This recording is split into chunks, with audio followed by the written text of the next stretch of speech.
My fellow Toastmasters, with the busy holidays, I wanted to bring out something that is near and dear to my heart. This is one of the first lessons you learn in preschool. I'm not talking about your ABCs or the animal sounds like moo or counting. It's sharing. Now, I don't know about you, but I don't really remember preschool. But I do remember seeing my daughter in preschool.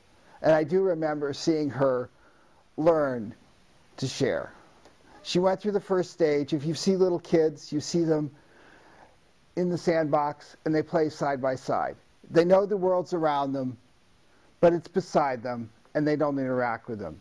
And then later on, they actually learn that they can both participate and share together. Now, it's not an easy lesson. It's something that has to be taught because the natural tendency for children is to be possessive. They want to hold on to what they have. And I think the same thing is true as we become adults. As we go forward, we have evolved to the point where we live in our own little worlds.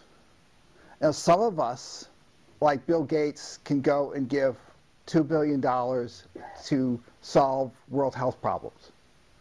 But I don't know about you, but I can't go write a $2 billion check and have a significant impact on the world.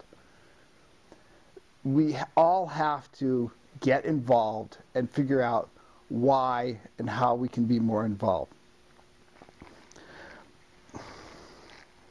I really still feel I'm still in the parallel play stage. I feel like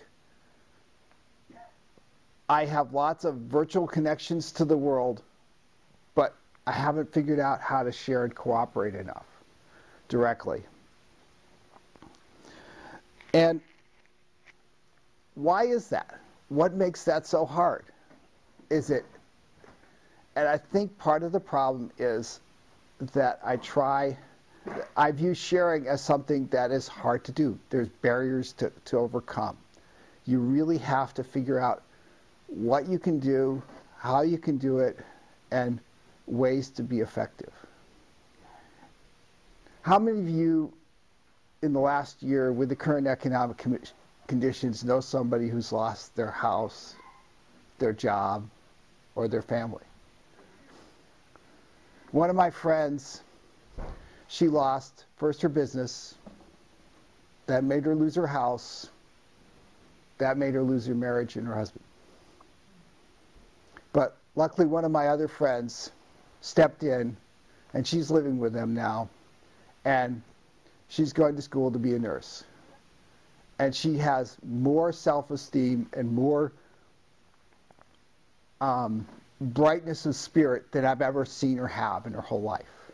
And I want to figure out ways that I can do that too. And I started to realize that sharing didn't have to come from just, I have something, you need something. I started to realize that there was sharing that was going on in what I do in my business every day.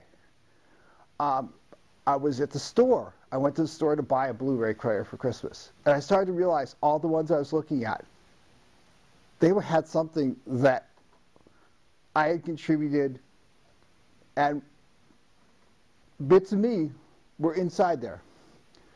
And the community I work with Linux, I'm always getting things that show up that I'm helping somebody out that really isn't something that's going to the bottom line of my company, but it's sharing and overall raising the bar. And for example, like 6 months ago, VW had some communication protocol and they wanted to put it in, and several of us reviewed it and edited it and helped them out. So cars driving down the road, something that I've helped out with. So I started to say, helping out doesn't have to be solving world hunger. Helping out can just be figuring out how to make connections in the community, how to make connections with your family. I started to realize that one of the best connections we have in our family is when we take a trip somewhere. And it's not necessarily because where we got to. It's because we're all sitting together in the car, kind of a forced environment. Yeah. We're calm and relaxed, and nobody seems to get mad at each other, and nobody seems like they have to something they have to do. And my daughter tells us things that she never tells us. I mean, she never tells us at the dinner table what's going on at school. But she'll tell me driving up to go skiing about all the boyfriends and who's doing what with. And I find out things that are very useful. Maybe she won't watch this on YouTube, I hope. So I said, why don't I use the same things in the community and in my neighborhood to try to share more? So over the coming year, I'm going to make a conscious effort to use the same kind of thing, sharing, to do little things, to not try to solve world hunger, to figure out how to connect with my neighbors. I started to realize I know my neighbors more by the dogs they have than their names, or even their kids' names. And my previous neighborhood, we got to know each other pretty well, but only because there was a house up the street that was a rental that was turning into a drug house. And I don't want to have to wait till our neighborhood is motivated by trouble to get connected with each other. I want to be able to say, even to the little things of having the phone number of the person across the street because there's a car parked in front of our driveway. Right now, I wouldn't be able to do that. And I think should be able to do that. And I also like sharing just one step beyond the neighborhood. We've had several good experiences having exchange students. And I want to figure out how we can do that kind of thing. I also want to figure out how I can participate in more community things. I've become, because of the last year remodeling the house, a fairly competent carpenter. So I want to figure out how I can use that in Habitat Humanity or some other thing to help people out. And I think everybody should do that. Figure out what organizations needs skills and resources you have. And could be as simple as driving people to church on Sunday. It could be as simple as training guide dogs for the blind. It doesn't have to be a big, major effort.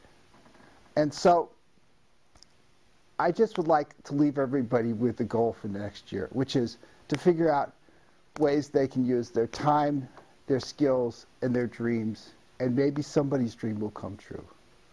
Thank you, fellow Toastmasters.